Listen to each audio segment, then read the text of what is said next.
Audio Jungle.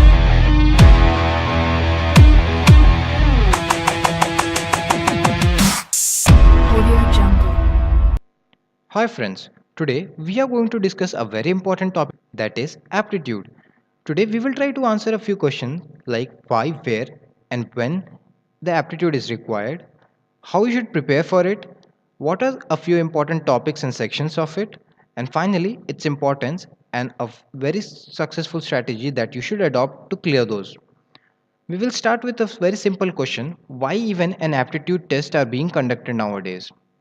In your job, your technical skill and functional knowledge are not just enough today. You will have to do a task that will require a multiple skill like strategizing, analyzing, planning, reasoning, comprehending, communicating, and calculating. Companies conduct these aptitude tests in order to assess you in all these parameters.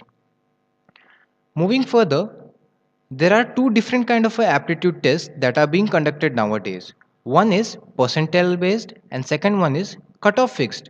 In this percentile based exam, there is no fixed cutoff and the results are governed mainly based on the percentile that you score in that exam. One good example is your placements.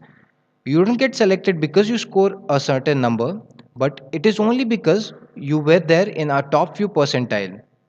Similarly, even the CAT exam follows similar pattern.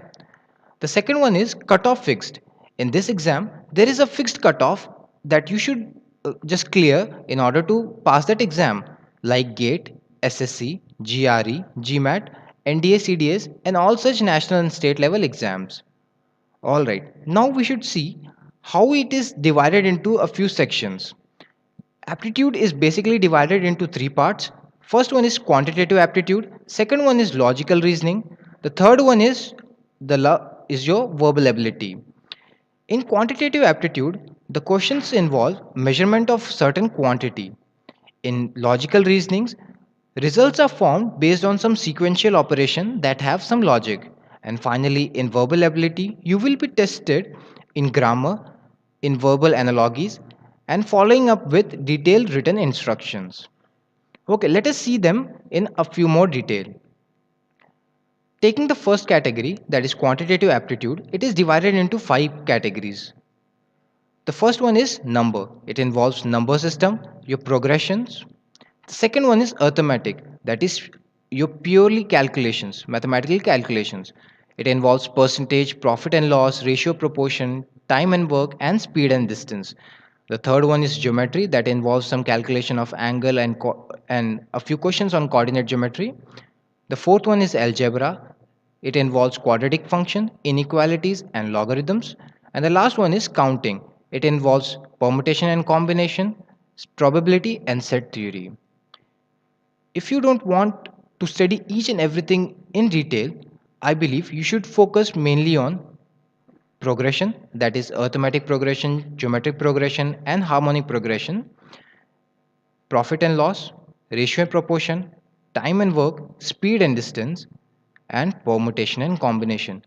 Knowing these six topics clearly will give you a very good score in quantitative aptitude, as most of the exams are based upon these six topics. Moving on to the next part, the logical reasoning, it is also divided into a few categories. First one is arrangement. It involves sitting arrangement, ranks, and different kind of team formation. Second one is your quantitative reasoning. It involves calculation based upon some arithmetic and geometrical data that will be given in each paper. The third one is logical deduction, that is your reasoning and assertion. The last one is binary logic and Venn diagram, that is your set theory and network diagrams. If you want to score good in logical reasoning, you should be very clear with sitting arrangements and the questions involving arithmetic and geometrical data, your reasoning and assertions, and your set theory. Just by knowing these four topics, you can score a lot in logical reasoning section. The final one is your verbal ability. It involves reading comprehension, your grammars, your verbal reasoning.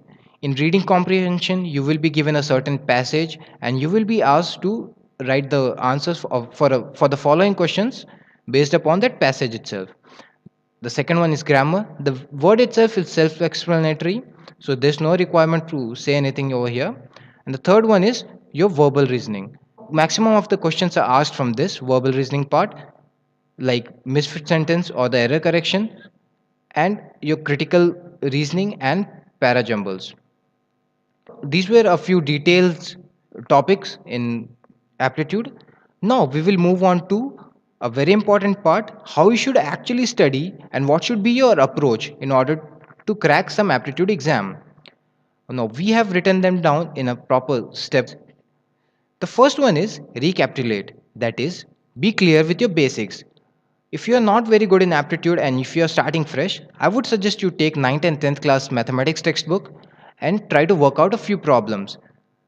Get your basics clear, and trust me, you will not be able to do anything further if you don't get your basics right.